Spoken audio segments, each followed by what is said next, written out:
স্বাগত বন্ধুরা, মিনুর গপ্পসপ্পর চ্যানেলে আজ শোনাব রবীন্দ্রনাথ ঠাকুরের লেখা ছোট গল্প অপরিচিতা। আজ আমার বয়স ২৭ মাত্র। এ জীবনটা না দৈর্ঘ্যের হিসাবে বড়, না গুণের হিসাবে। তবু ইহার একটু বিশেষ মূল্য আছে। ইহা সেই ফুলের মতো যাহার বুকের উপরে ভ্রমর আসিয়া বসিয়াছিল, এবং সেই পদক্ষেপের ইতিহাস তাহার জীবনের মাঝখানে ফলের মতো গুটি ধরিয়া উঠিয়াছে। সেই ইতিহাসটুকু আকারে ছোট, তাহাকে ছোট করিয়াই লিখিব। ছোটকে যাহারা সামান্য বলিয়া ভুল করেন না, তাহারা ইহার রস বুঝিবেন। কলেজে যতগুলা পরীক্ষায় পাশ করিবার সব আমি চুকাইয়াছি। ছেলেবেলায় আমার সুন্দর চেহারা লইয়া পণ্ডিতমশাই আমাকে শিমুল ফুল ও মাকাল ফলের সহিত তুলনা করিয়া বিদ্রূপ করিবার সুযোগ পাইয়াছিলেন। ইহাতে তখন বড় লজ্জা পাইতাম, কিন্তু বয়স হইয়া এ কথা ভাবিয়াছি, যদি জন্মান্তর থাকে তবে আমার মুখে সুরূপ এবং পণ্ডিতমশাইদের মুখে বিদ্রূপ আবার যেন এমনি করিয়াই প্রকাশ পায়। আমার পিতা এককালে গরিব ছিলেন। ওকালতি করিয়া তিনি প্রচুর টাকা রোজগার করিয়াছেন। ভোগ করিবার সময় নিমেষমাত্রও পান নাই। মৃত্যুতে তিনি যে হাঁপ ছাড়িলেন, সেই তার প্রথম অবকাশ। আমার তখন বয়স অল্প। মার হাতেই আমি মানুষ। মা গরিবের ঘরের মেয়ে, তাই আমরা যে ধনী এ কথা তিনিও ভোলেন না, আমাকেও ভুলিতে দেন না। শিশুকালে আমি কোলে কোলেই মানুষ বোধ করি, সেই জন্য শেষ পর্যন্ত আমার পুরোপুরি বয়সী হইল না। আজও আমাকে দেখিলে মনে হইবে আমি অন্নপূর্ণার কোলে গজাননের ছোট ভাইটি। আমার আসল অভিভাবক আমার মামা। তিনি আমার চেয়ে বড় জোর বছর ৬ বড়, কিন্তু ফল্গুর বালির মতো তিনি আমাদের সমস্ত সংসারটাকে নিজের অন্তরের মধ্যে শুষিয়া লইয়াছেন। তাহাকে না খুঁড়িয়া এখানকার এক গণ্ডূষও রস পাইবার জো নাই। এই কারণে কোনো কিছুর জন্যই আমাকে কোনো ভাবনা ভাবিতেই হয় না। কন্যার পিতামাত্রেই স্বীকার করিবেন আমি সৎপাত্র। তামাকটুকু পর্যন্ত খাই না। ভালো মানুষ হওয়ার কোনো ঝঞ্ঝাট নাই, তাই আমি নিতান্ত ভালো মানুষ। মাতার আদেশ মানিয়া চলিবার ক্ষমতা আমার আছে, বস্তুত না মানিবার ক্ষমতা আমার নাই। অন্তঃপুরের শাসনে চলিবার মতো করিয়াই আমি প্রস্তুত হইয়াছি। যদি কোনো কন্যা স্বয়ম্বরা হন, তবে এই সুলক্ষণটি স্মরণ রাখিবেন। অনেক বড় ঘর হইতে আমার সম্বন্ধ আসিয়াছিল, কিন্তু মামা, যিনি পৃথিবীতে আমার ভাগ্যদেবতার প্রধান এজেন্ট, বিবাহ সম্বন্ধে তার একটা বিশেষ মত ছিল। ধনীর কন্যা তার পছন্দ নয়। আমাদের ঘরে যে মেয়ে আসিবে সে মাথা হেট করিয়া আসিবে, এই তিনি চান। অথচ টাকার প্রতি আসক্তি তার অস্থি মজ্জায় জড়িত। তিনি এমন বেহাই চান যাহার টাকা নাই, অথচ যে টাকা দিতে কসুর করিবে না, যাহাকে শোষণ করা চলিবে, অথচ বাড়িতে আসিলে গুড়গুড়ির পরিবর্তে বাধা হুকায় তামাক দিলে যাহার নালিশ খাটিবে না। আমার বন্ধু হরিশ কানপুরে কাজ করে। সে ছুটিতে কলিকাতায় আসিয়া আমার মন উতলা করিয়া দিল। সে বলিল, ওহে, মেয়ে যদি বলো, একটি খাসা মেয়ে আছে। কিছুদিন পূর্বেই এমএ পাশ করিয়াছি। সামনে যতদূর পর্যন্ত দৃষ্টি চলে ছুটি ধুধু করিতেছে। পরীক্ষা নাই, উমেদারি নাই, চাকরি নাই, নিজের বিষয় দেখিবার চিন্তাও নাই, শিক্ষাও নাই, ইচ্ছাও নাই। থাকিবার মধ্যেও ভেতরে আছেন মা এবং বাহিরে আছেন মামা। এই অবকাশের মরুভূমির মধ্যে আমার হৃদয় তখন বিশ্বব্যাপী নারীরূপের মরীচিকা দেখিতেছিল। আকাশে তাহার দৃষ্টি, বাতাসে তাহার নিঃশ্বাস, তরু মর্মরে তাহার গোপন কথা। এমন সময় হরিশ আসিয়া বলিল, মেয়ে যদি বলো তবে। আমার শরীর মন বসন্ত বাতাসে বকুল বনের নবপল্লব রাশির মতো কাঁপিতে কাঁপিতে আলো ছায়া বুনিতে লাগিল। হরিশ মানুষটা ছিল রসিক। রস দিয়া বর্ণনা করিবার শক্তি তাহার ছিল, আর আমার মন ছিল তৃষার্ত। আমি হরিশকে বলিলাম, একবার মামার কাছে কথাটা পারিয়া দেখো। হরিশ আসর জমাইতে অদ্বিতীয়, তাই সর্বত্রই তাহার খাতির। মামাও তাহাকে পাইলে ছাড়িতে চান না। কথাটা তার বৈঠকে উঠিল।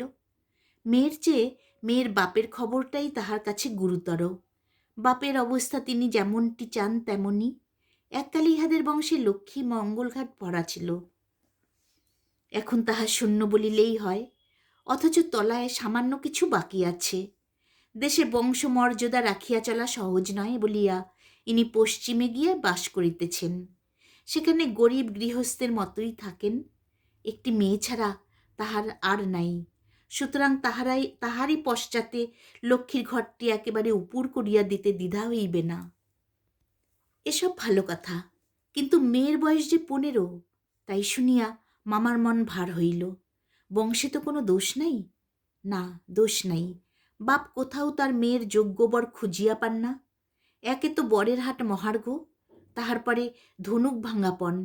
কাজেই বাপ কেবলই সবুর করিতেছেন, কিন্তু মেয়ের বয়স সবুর করিতেছে না। যাই হোক, হরিশের সরস রসনার গুণ আছে। মামার মন নরম হইল। বিবাহের ভূমিকা অংশটা নির্বিঘ্নে সমাধা হইয়া গেল। কলিকাতার বাহিরে বাকি যে পৃথিবীটা আছে, সমস্তটাকেই মামা আন্দামান দ্বীপের অন্তর্গত বলিয়া জানেন। জীবনে একবার বিশেষ কাজে তিনি কোন্নগর পর্যন্ত গিয়াছিলেন। মামা যদি মনু হইতেন, তবে তিনি হাবড়ার পুল পার হওয়াটাকে তাহার সংহিতায় একেবারে নিষেধ করিয়া দিতেন। মনের মধ্যে ইচ্ছা ছিল নিজের চোখে মেয়ে দেখিয়া আসিব। সাহস করিয়া প্রস্তাব করিতে পারিলাম না। কন্যাকে আশীর্বাদ করিবার জন্য যাহাকে পাঠানো হইল, সে আমাদের বিনু দাদা, আমার পিস্তুত ভাই। তাহার মতো রুচি এবং দক্ষতার পরে আমি 16 আনা নির্ভর করিতে পারি। বিনুদা ফিরিয়া আসিয়া বলিলেন, মন্দ নহে, খাঁটি সোনা বটে। বিনুদাদার ভাষাটা অত্যন্ত আট। যেখানে আমরা বলি চমৎকার, সেখানে তিনি বলেন চলনসই। অতএব বুঝিলাম আমার ভাগ্যে প্রজাপতির সঙ্গে পঞ্চস্বরের কোনো বিরোধ নাই। বলা বাহুল্য, বিবাহ উপলক্ষে কন্যাপক্ষকেই কলিকাতায় আসিতে হইল। কন্যার পিতা শম্ভুনাথবাবু হরিশকে কত বিশ্বাস করেন, তাহার প্রমাণ এই যে বিবাহের 3 দিন পূর্বে তিনি আমাকে প্রথম চক্ষে দেখেন এবং আশীর্বাদ করিয়া যান। বয়স তার 40-এর কিছু এপারে বা ওপারে। চুল কাঁচা, গোফে পাক ধরিতে আরম্ভ করিয়াছে মাত্র। সুপুরুষ বটে। ভিড়ের মধ্যে দেখিলে সকলের আগে তার উপরে চোখ পড়িবার মতো চেহারা। আশা করি আমাকে দেখিয়া তিনি খুশি হইয়াছিলেন। বোঝা শক্ত, কেননা তিনি বড়ই চুপচাপ। যে দুটি একটি কথা বলেন, যেন তাহাতে পুরা জোর দিয়া বলেন না। মামার মুখ তখন অনর্গল ছুটিতে ছিল। ধনে মানে আমাদের স্থান যে শহরের কারও চেয়ে কম নয়, সেইটিকেই তিনি নানা প্রসঙ্গে প্রচার করিতেছিলেন। শম্ভুনাথবাবু এ কথায় একেবারে যোগী দিলেন না। কোনো ফাঁকে একটা হুঁ বা হা কিছুই শোনা গেল না। আমি হইলে দমিয়া যাইতাম, কিন্তু মামাকে দমানো শক্ত। তিনি শম্ভুনাথবাবুর চুপচাপ ভাব দেখিয়া ভাবিলেন, লোকটা নিতান্ত নির্জীব, একেবারে কোনো তেজ নাই। বেহাই সম্প্রদায়ের আর যাই থাক, তেজ থাকাটা দোষের। অতএব মামা মনে মনে খুশি হইলেন। শম্ভুনাথবাবু যখন উঠিলেন, তখন মামা সংক্ষেপে উপর হইতেই তাকে বিদায় করিলেন, গাড়িতে তুলিয়া দিতে গেলেন না। পণ সম্বন্ধে 2 পক্ষে পাকাপাকি কথা ঠিক হইয়া গিয়াছিল। মামা নিজেকে অসামান্য চতুর বলিয়াই অভিমান করিয়া থাকেন। কথাবার্তায় কোথাও তিনি কিছু ফাঁক রাখেন নাই। টাকার অঙ্কতে স্থির ছিলই, তারপরে গহনা কত ভরির এবং সোনা কত দরের হইবে সেও একেবারে বাধাবাধি হইয়া গিয়াছিল। আমি নিজে এ সমস্ত কথার মধ্যে ছিলাম না, জানিতাম না দেনা পাওনা কি স্থির হইল। মনে জানিতাম এই স্থূল অংশটাও বিবাহের একটা প্রধান অংশ, এবং সে অংশের ভার যার উপরে তিনি এক করাও ঠকিবেন না। বস্তুত আশ্চর্য পাকা লোক বলিয়া মামা আমাদের সমস্ত সংসারের প্রধান গর্বের সামগ্রী। যেখানে আমাদের কোনো সম্বন্ধ আছে, সেখানে সর্বত্রই তিনি বুদ্ধির লড়াইয়ে জিতিবেন, এ একেবারে ধরা কথা। এই জন্যে আমাদের অভাব না থাকিলেও এবং অন্য পক্ষের অভাব কঠিন হইলেও জিতিব। আমাদের সংসারের এই জেদ, ইহাতে যে বাচুক আর যে মরুক। গায়ে হলুদ অসম্ভব রকমের ধুম করিয়া গেল। বাহক এত গেল যে তাহার আদমশুমারি করিতে হইলে কেরানি রাখিতে হয়। তাহাদিগকে বিদায় করিতে অপর পক্ষকে যে নাকাল হইতে হইবে সে কথা স্মরণ করিয়া মামার সঙ্গে মা একযোগে বিস্তর হাসিলেন। ব্যান্ড, বাঁশি, শখের কনসার্ট প্রভৃতি যেখানে যত প্রকার উচ্চ শব্দ আছে সমস্ত একসঙ্গে মিশাইয়া বর্বর কোলাহলের মতো হস্তিধারা সঙ্গীত সরস্বতীর পদ্মবন দলিত বিদলিত করিয়া আমি তো বিবাহ বাড়িতে গিয়া উঠিলাম। আংটিতে, হাড়েতে, জরি জহরাতে আমার শরীর যেন গহনার দোকান নিলামে চড়িয়াছে বলিয়া বোধ হইল। তাহাদের ভাবি জামাইয়ের মূল্য কত সেটা যেন কতক পরিমাণে সর্বাঙ্গে স্পষ্ট করিয়া লিখিয়া ভাবি শ্বশুরের মোকাবেলা করিতে চলিয়াছিলাম। মামা বিবাহ বাড়িতে ঢুকিয়া খুশি হইলেন না। একে তো উঠানটাতে বরযাত্রীদের জায়গা সংকুলন হওয়াই শক্ত, তাহার পরে সমস্ত আয়োজন নিতান্ত মধ্যম রকমের। ইহার পরে শম্ভুনাথবাবুর ব্যবহারটাও নেহাত ঠান্ডা, তাহার বিনয়টা অজস্র নয়, মুখে তো কথাই নাই। কোমরে চাদর বাঁধা, গলা ভাঙ্গা, টাক পরা, মিশকালো এবং বিপুল শরীর তার একটি উকিল বন্ধু যদি নিয়ত হাত জোর করিয়া মাথা হেলাইয়া নম্রতার স্মিত হাস্যে ও গদগদ বচনে কনসার্ট পার্টির করতাল বাজিয়ে হইতে শুরু করিয়া বরকর্তাদের প্রত্যেককে বারবার প্রচুর রূপে অভিষিক্ত করিয়া না দিতেন, তবে গোড়াতেই একটা স্পার ওস্পার হইত। আমি সভায় বসিবার কিছুক্ষণ পরেই মামা শম্ভুনাথবাবুকে পাশের ঘরে ডাকিয়া লইয়া গেলেন। কি একটা কথা হইল জানি না।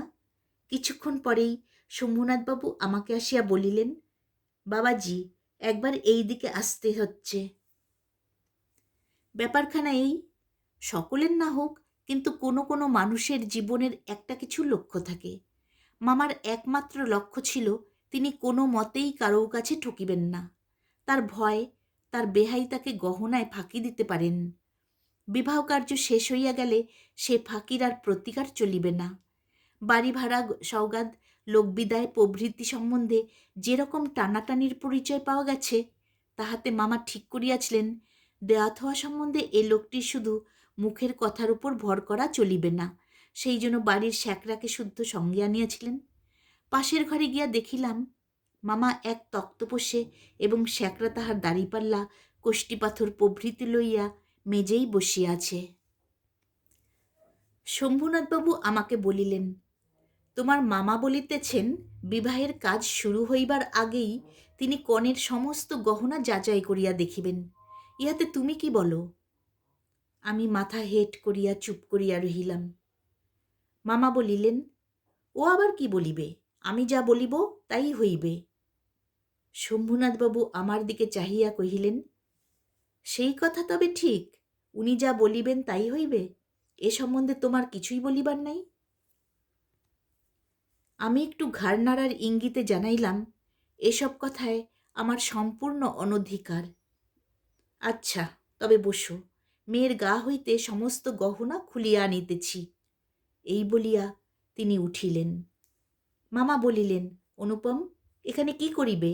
ও সভায় গিয়া বসুক। শম্ভুনাথ বলিলেন, না, সভায় নয়, এখানেই বসিতে হইবে। কিছুক্ষণ পরে তিনি একখানা গামছায় বাঁধা গহনা আনিয়া তক্তপোষের উপর মেলিয়া ধরিলেন। সমস্তই তাহার পিতামহীদের আমলের গহনা, হাল ফ্যাশনের সূক্ষ্ম কাজ নয়, যেমন মোটা তেমনই ভারী। শ্যাকরা গহনা হাতে তুলিয়া লইয়া বলিল, এ আর কি দেখিব, ইহাতে খাদ নাই, এমন সোনায় এখনকার দিনে ব্যবহারই হয় না।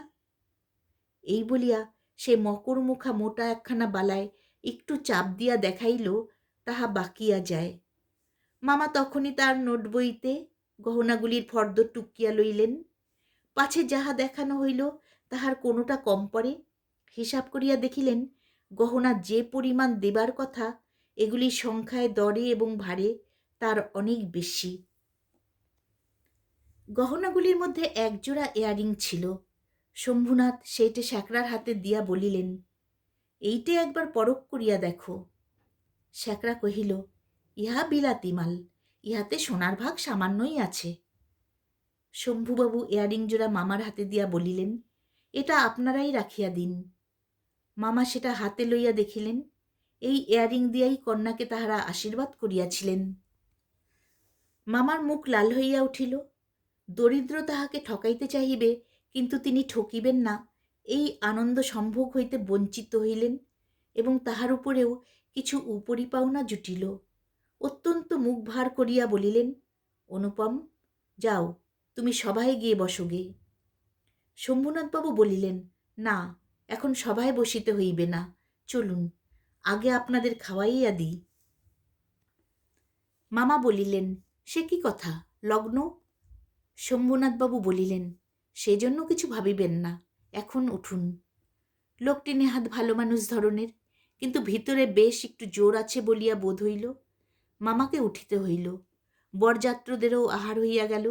আয়োজনের আড়ম্বর ছিল না, কিন্তু রান্না ভালো এবং সমস্ত বেশ পরিষ্কার পরিচ্ছন্ন বলিয়া সকলেরই তৃপ্তি হইল।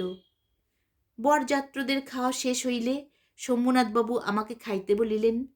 মামা বলিলেন, সে কি কথা, বিবাহের পূর্বে বর খাইবে কেমন করিয়া?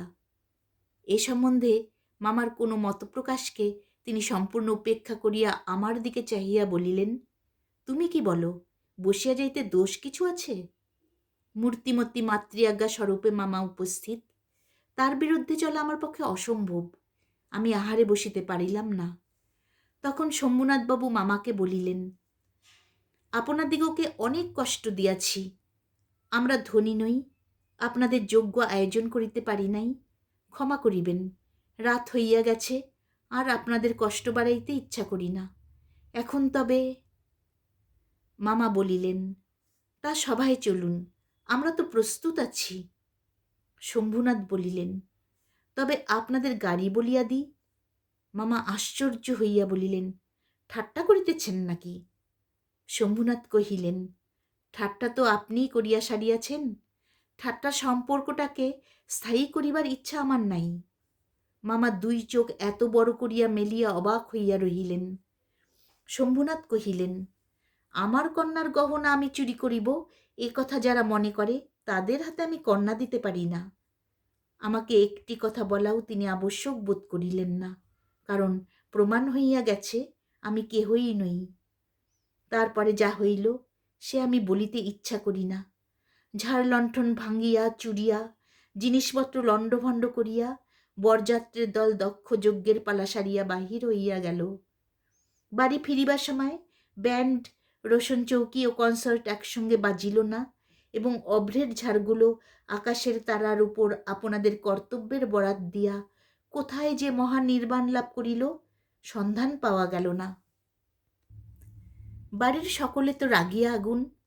কন্যার পিতার এত গুমর, কলিজে চার পাওয়া হইয়া আসিল। সকলে বলিল, দেখি মেয়ের বিয়ে দেন কেমন করিয়া। কিন্তু মেয়ের বিয়ে হইবে না এই ভয় যার মনে নাই, তার শাস্তির উপায় কি? সমস্ত বাংলাদেশের মধ্যে আমি একমাত্র পুরুষ যাহাকে কন্যার বাপ বিবাহের আসর হইতে নিজে ফিরাইয়া দিয়াছে। এত বড় সৎপাত্রের কপালে এত বড় কলঙ্কের দাগ কোন নষ্ট গ্রহ এত আলো জ্বালাইয়া বাজনা বাজাইয়া সমারোহ করিয়া আঁকিয়া দিল? বরযাত্ররা এই বলিয়া কপাল চাপড়াইতে লাগিল যে বিবাহ হইল না, অথচ আমাদের ফাঁকি দিয়া খাওয়াইয়া দিল। পাকযন্ত্রটাকে সমস্ত অন্নশুদ্ধ সেখানে টান মারিয়া ফেলিয়া দিয়া আসিতে পারিলে তবে আফসোস মিটিত। বিবাহের চুক্তিভঙ্গ ও মানহানির দাবিতে নালিশ করিব বলিয়া মামা অত্যন্ত গোল করিয়া বেড়াইতে লাগিলেন। হিতৈষীরা বুঝাইয়া দিল, তাহা হইলে তামাশার যেটুকু বাকি আছে তাহা পুরা হইবে। বলা বাহুল্য, আমিও খুব রাগিয়াছিলাম। কোনো গতিকে শম্ভুনাথ বিষম জব্দ হইয়া আমাদের পায়ে ধরিয়া আসিয়া পড়েন। গোফের রেখায় তা দিতে দিতে এইটাই কেবল কামনা করিতে লাগিলাম। কিন্তু এই আক্রোশের কালো রঙের স্রোতের পাশাপাশি আর একটা স্রোত বহিতেছিল, যেটার রং একেবারেই কালো নয়। সমস্ত মন যে সেই অপরিচিতার পানে ছুটিয়া গিয়াছিল, এখনো যে তাহাকে কিছুতেই টানিয়া ফিরাইতে পারি না। দেয়ালটুকুর আড়ালে রহিয়া গেল গো। কপালে তার চন্দনাকা, গায়ে তার লাল শাড়ি, মুখে তার লজ্জার রক্তিমা। হৃদয়ের ভিতরে কি যে তা কেমন করিয়া বলিব। আমার কল্পলোকের কল্পলতাটি বসন্তের সমস্ত ফুলের ভার আমাকে নিবেদন করিয়া দিবার জন্য নত হইয়া পড়িয়াছিল। হাওয়া আসে, গন্ধ পাই, পাতার শব্দ শুনি, কেবল আর একটি মাত্র পা ফেলার অপেক্ষা। এমন সময়ে সেই এক পদক্ষেপের দূরত্বটুকু এক মুহূর্তে অসীম হইয়া উঠিল। এতদিন যে প্রতি সন্ধ্যায় আমি বিনুদাদার বাড়িতে গিয়া তাহাকে অস্থির করিয়া তুলিয়াছিলাম, বিনুদার বর্ণনার ভাষা অত্যন্ত সংকীর্ণ বলিয়াই তার প্রত্যেক কথাটি স্ফুলিঙ্গের মতো আমার মনের মাঝখানে আগুন জ্বালিয়া দিয়াছিল, বুঝিয়াছিলাম মেয়েটির রূপ বড় আশ্চর্য। কিন্তু না দেখিলাম তাহাকে চোখে, না দেখিলাম তার ছবি, সমস্ত অস্পষ্ট হইয়া রহিল। বাহিরে তো সে ধরাই দিল না, তাহাকে মনেও আনিতে পারিলাম না। এই জন্য মন সেদিনকার সেই বিবাহ সভার দেয়ালটার বাহিরে ভূতের মতো দীর্ঘ নিঃশ্বাস ফেলিয়া বেড়াইতে লাগিল। হরিশের কাছে শুনিয়াছি মেয়েটিকে আমার ফটোগ্রাফ দেখানো হইয়াছিল। পছন্দ করিয়াছে বই কি, না করিবার তো কোনো কারণ নাই। আমার মন বলে সে ছবি তার কোনো একটি বাক্সের মধ্যে লুকানো আছে। একলা ঘরে দরজা বন্ধ করিয়া একদিন নিরালা দুপুরবেলায় সে কি সেটি খুলিয়া দেখে না? যখন ঝুঁকিয়া পড়িয়া দেখে, তখন ছবিটির উপরে কি তার মুখের দুই ধার দিয়া এলো চুল আসিয়া পড়ে না? হঠাৎ বাহিরে কারো পায়ের শব্দ পাইলে সে কি তাড়াতাড়ি তার সুগন্ধ আঁচলের মধ্যে ছবিটিকে লুকাইয়া ফেলে না? দিন যায়, একটা বৎসর গেল। মামা তো লজ্জায় বিবাহ সম্বন্ধের কথাই তুলিতে পারেন না। মার ইচ্ছা ছিল আমার অপমানের কথা যখন সমাজের লোকে ভুলিয়া যাইবে, তখন বিবাহের চেষ্টা দেখিবেন। এদিকে আমি শুনিলাম সে মেয়ের নাকি ভালো পাত্র জুটিয়াছিল, কিন্তু সে পণ করিয়াছে বিবাহ করিবে না। শুনিয়া আমার মন পুলকের আবেশে ভরিয়া গেল। আমি কল্পনায় দেখিতে লাগিলাম সে ভালো করিয়া খায় না, সন্ধ্যা হইয়া আসে সে চুল বাঁধিতে ভুলিয়া যায়। তার বাপ তার মুখের পানে চান আর ভাবেন, আমার মেয়ে দিনে দিনে এমন হইয়া যাইতেছে কেন? হঠাৎ কোনো দিন তার ঘরে আসিয়া দেখেন মেয়ের দুই চক্ষু জলে ভরা। জিজ্ঞাসা করেন, মা, তোর কি হইয়াছে বল আমাকে। মেয়ে তাড়াতাড়ি চোখের জল মুছিয়া বলে, কই, কিছুই তো হয়নি বাবা। বাপের এক মেয়ে, যে বড় আদরের মেয়ে, যখন অনাবৃষ্টির দিনে ফুলের কুড়িটির মতো মেয়ে একেবারে বিমর্ষ হইয়া পড়িয়াছে, তখন বাপের প্রাণে আর সহিল না। তখন অভিমান ভাসাইয়া দিয়া তিনি ছুটিয়া আসিলেন আমাদের দ্বারে। তারপরে মনের মধ্যে সেই যে কালো রঙের ধারাটা বহিতেছে, সে যেন কালো সাপের মতো রূপ ধরিয়া ফোঁস করিয়া উঠিল। সে বলিল, বেশ তো, আর একবার বিবাহের আসর সাজানো হোক, আলো জ্বলুক, দেশ বিদেশের লোকেরা নিমন্ত্রিত হোক, তারপরে তুমি বরের টোপর পায়ে দলিয়া দলবল লইয়া সভা ছাড়িয়া চলিয়া এসো।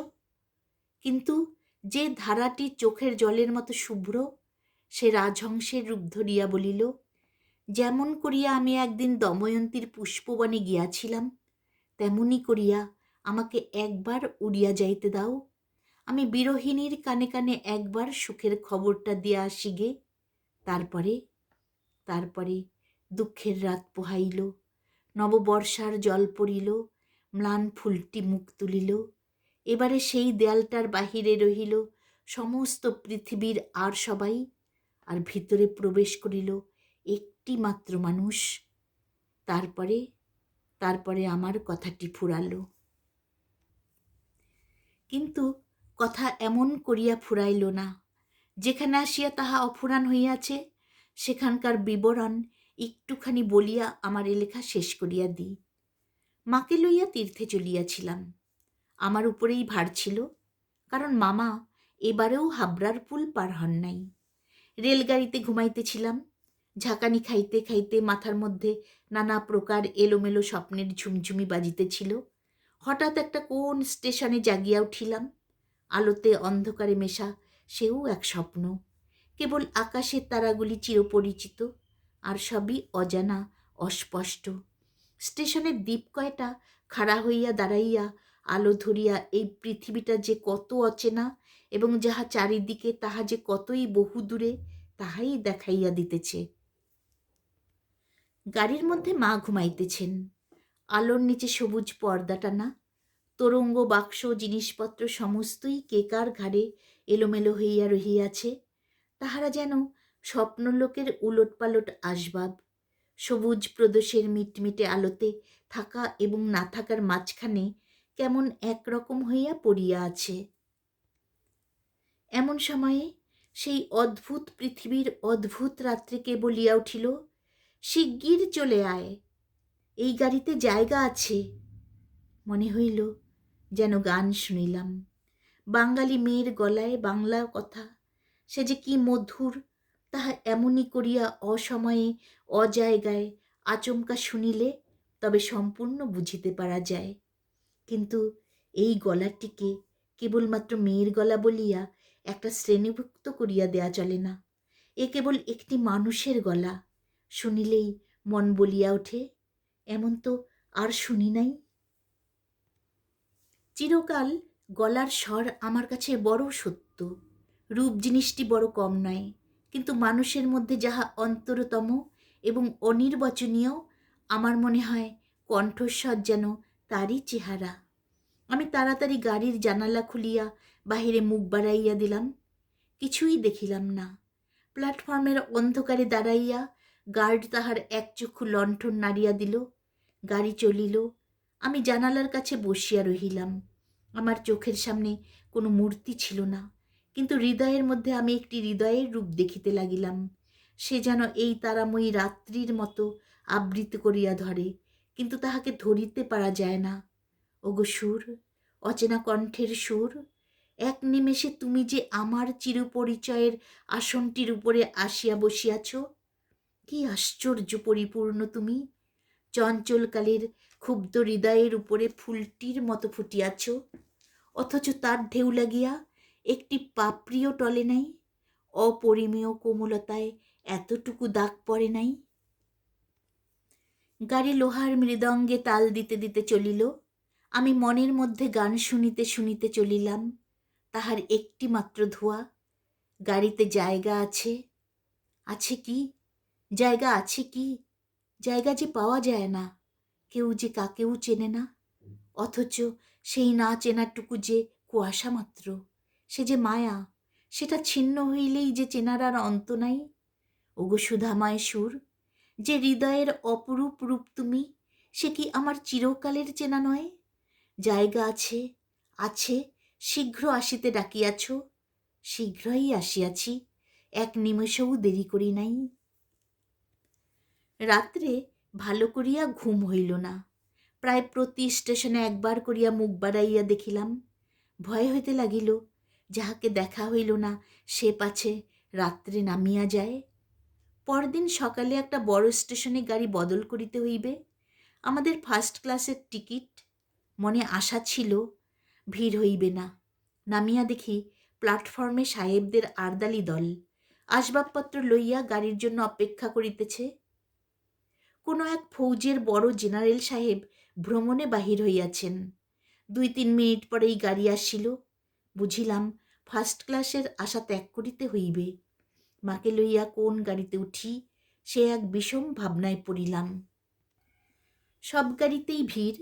দাঁড়ে দাঁড়ে উকে মারিয়া বেড়াইতে লাগিলাম। এমন সময় সেকেন্ড ক্লাসের গাড়ি হইতে একটি মেয়ে আমার মাকে লক্ষ্য করিয়া বলিলেন, আপনারা আমাদের গাড়িতে আসুন না, এখানে জায়গা আছে। আমি তো চমকিয়া উঠিলাম। সেই আশ্চর্য মধুর কণ্ঠ এবং সেই গানেরই ধোঁয়া। জায়গা আছে। ক্ষণমাত্র বিলম্ব না করিয়া মাকে লইয়া গাড়িতে উঠিয়া পড়িলাম। জিনিসপত্র তুলিবার প্রায় সময় ছিল না। আমার মতো অক্ষম দুনিয়ায় নাই। সেই মেয়েটি কুলিদের হাত হইতে তাড়াতাড়ি চলতি গাড়িতে আমাদের বিছানাপত্র টানিয়া লইল। আমার একটা ফটোগ্রাফ তুলিবার ক্যামেরা স্টেশনেই পড়িয়া রহিল, গ্রাহ্যই করিলাম না। তারপরে কি লিখিব জানি না। আমার মনের মধ্যে একটি অখণ্ড আনন্দের ছবি আছে, তাহাকে কোথায় শুরু করিব, কোথায় শেষ করিব, বসিয়া বসিয়া বাক্যের পর বাক্য যোজনা করিতে ইচ্ছা করে না। একবার সেই সুরটিকে চোখে দেখিলাম, তখন তাহাকে সুর বলিয়াই মনে হইল। মায়ের মুখের দিকে চাহিলাম, দেখিলাম তার চোখে পলক পড়িতেছে না। মেয়েটির বয়স 16 কি 17 হইবে, কিন্তু নবযৌবন ইহার দেহে মনে কোথাও যেন একটুও ভার চাপাইয়া দেয় নাই। ইহার গতি সহজ, দীপ্তি নির্মল, সৌন্দর্যের সূচিতা অপূর্ব। ইহার কোনো জায়গায় কিছু জরিমা নাই। আমি দেখিতেছি, বিস্তারিত করিয়া কিছু বলা আমার পক্ষে অসম্ভব। এমনকি সে যে কি রঙের কাপড় কেমন করিয়া পরিয়াছিল তাহাও ঠিক করিয়া বলিতে পারিব না। এটা খুব সত্য যে তার বেশে ভূষায় এমন কিছুই ছিল না যেটা তাহাকে ছাড়াইয়া বিশেষ করিয়া চোখে পড়িতে পারে। সে নিজের চারিদিকের সকলের চেয়ে অধিক। রজনীগন্ধার শুভ্র মঞ্জরীর মতো সরল বৃন্তটির উপরে দাঁড়াইয়া যে গাছে ফুটিয়াছে সেই গাছকে সে একেবারে অতিক্রম করিয়া উঠিয়াছে। সঙ্গে 2-3টি ছোট ছোট মেয়ে ছিল। তাহাদিগকে লইয়া তাহার হাসি এবং কথার অন্ত ছিল না। আমি হাতে একখানা বই লইয়া সেদিকে কান পাতিয়া রাখিয়াছিলাম। যেটুকু কানে আসিতেছিল সে তো সমস্তই ছেলে মানুষদের সঙ্গে ছেলে মানুষই কথা। তাহার বিশেষত্ব এই যে তাহার মধ্যে বয়সের তফাৎ কিছুমাত্র ছিল না। ছোটদের সঙ্গে সে অনায়াসে এবং আনন্দে ছোট হইয়া গিয়াছিল। সঙ্গে কতকগুলি ছবিওয়ালা ছেলেদের গল্পের বই, তাহারই কোনো একটা বিশেষ গল্প শোনাইবার জন্য মেয়েরা তাহাকে ধরিয়া পড়িল। এ গল্প নিশ্চয়ই তারা 20-25 বার শুনিয়াছে। মেয়েদের কেন যে এত আগ্রহ তাহা বুঝিলাম। সেই সুধাকণ্ঠের সোনার কাঠিতে সকল কথা যে শোনা হইয়া ওঠে। মেয়েটির সমস্ত শরীর মন যে একেবারে প্রাণে ভরা। তার সমস্ত চলায় বলায় স্পর্শে প্রাণ ঠিকরিয়া ওঠে। তাই মেয়েরা যখন তার মুখে গল্প শোনে তখন গল্প নয়, তাহাকেই শোনে। তাহাদের হৃদয়ের উপর প্রাণের ঝর্ণা ঝরিয়া পড়ে। তার সেই উদ্ভাসিত প্রাণ আমার সেদিনকার সমস্ত সূর্যকিরণকে সজীব করিয়া তুলিল। আমার মনে হইল আমাকে যে প্রকৃতি তাহার আকাশ দিয়া বেষ্টন করিয়াছে সে যেন ওই তরুণীরই অক্লান্ত অম্লান প্রাণের বিশ্বব্যাপী বিস্তার। পরের স্টেশনে পৌঁছিতেই খাবারওয়ালাকে ডাকিয়া সে খুব খানিকটা চানামুট কিনিয়া লইল এবং মেয়েদের সঙ্গে মিলিয়া নিতান্ত ছেলে মানুষের মতো করিয়া কলহাস্য করিতে করিতে অসংকোচে খাইতে লাগিল। আমার প্রকৃতি যে জাল দিয়া বেড়া, আমি কেন বেশ সহজে হাসি মুখে মেয়েটির কাছে এই চানা এক মুঠা চাহিয়া লইতে পারিলাম না? হাত বাড়াইয়া দিয়া কেন আমার লোভ স্বীকার করিলাম না? মা ভালো লাগা এবং মন্দ লাগার মধ্যে দোমনা হইয়াছিলেন। গাড়িতে আমি পুরুষ মানুষ, তবু ইহার কিছুমাত্র সংকোচ নাই। বিশেষত এমন লোভীর মতো খাইতেছে, সেটা ঠিক তার পছন্দ হইতেছিল না।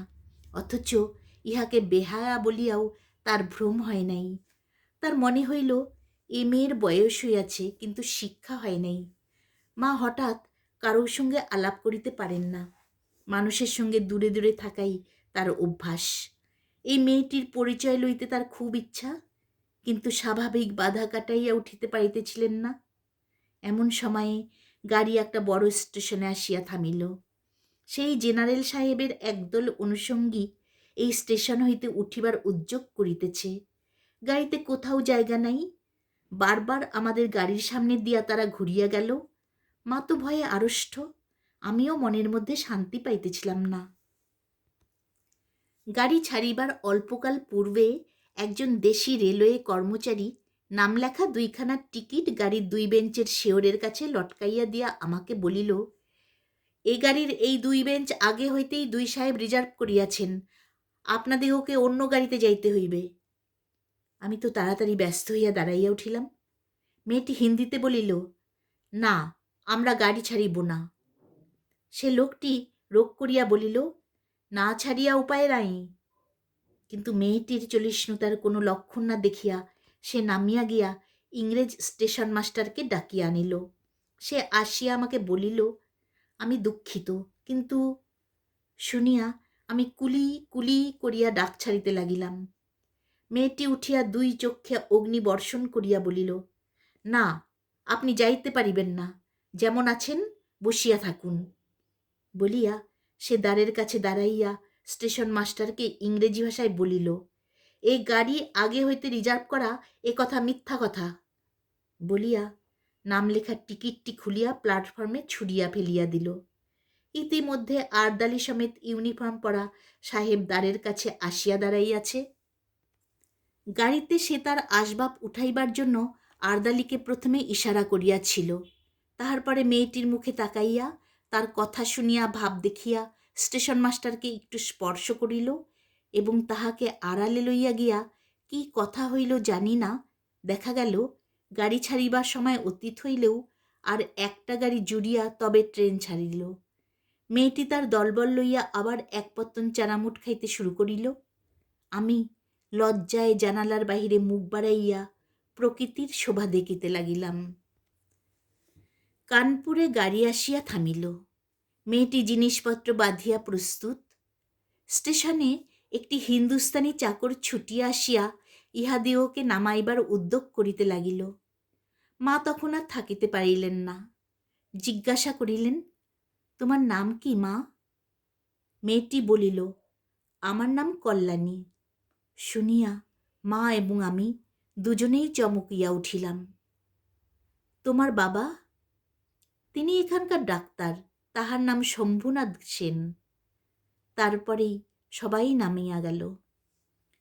মামার নিষেধ অমান্য করিয়া, মাতৃ আজ্ঞা ঠেলিয়া তারপরে আমি কানপুরে আসিয়াছি। কল্যাণীর বাপ এবং কল্যাণীর সঙ্গে দেখা হইয়াছে। হাত জোর করিয়াছি, মাথা হেট করিয়াছি। শম্ভুনাথবাবু হৃদয় গলিয়াছে। কল্যাণী বলে, আমি বিবাহ করিব না। আমি জিজ্ঞাসা করিলাম, কেন? সে বলিল, মাতৃ আজ্ঞা। কি সর্বনাশ! এ পক্ষেও মাতুল আছে নাকি? তারপরে বুঝিলাম মাতৃভূমি আছে। সেই বিবাহ ভাঙার পর হইতে কল্যাণী মেয়েদের শিক্ষার ব্রত গ্রহণ করিয়াছে। কিন্তু আমি আশা ছাড়িতে পারিলাম না। সেই সুরটি যে আমার হৃদয়ের মধ্যে আজও বাজিতেছে, সে যেন কোন ওপারের বাঁশি আমার সংসারের বাহির হইতে আসিল, সমস্ত সংসারের বাহিরে ডাক দিল, আর সেই যে রাত্রির অন্ধকারের মধ্যে আমার কানে আসিয়াছিল, জায়গা আছে, সে যে আমার চিরজীবনের গানের ধোঁয়া হইয়া রহিল। তখন আমার বয়স ছিল 23, এখন হইয়াছে 27। এখনো আশা ছাড়ি নাই, কিন্তু মাতুলকে ছাড়িয়াছি। নিতান্ত এক ছেলে বলিয়া মা আমাকে ছাড়িতে পারেন নাই। তোমরা মনে করিতেছ আমি বিবাহের আশা করি? না, কোনো কালেই না। আমার মনে আছে কেবল সেই এক রাত্রির অজানা কণ্ঠের মধুর সুরের আশা। জায়গা আছে, নিশ্চয়ই আছে, নইলে দাঁড়াবো কোথায়? তাই বৎসরের পর বৎসর যায়, আমি এইখানেই আছি। দেখা হয়, সেই কণ্ঠ শুনি, যখন সুবিধা পাই তার কাজ করিয়া দিই। আর মন বলে, এই তো জায়গা পাইয়াছি। ওগো অপরিচিতা, তোমার পরিচয়ের শেষ হইল না, শেষ হইবে না। কিন্তু ভাগ্য আমার ভালো, এই তো আমি জায়গা পাইয়াছি।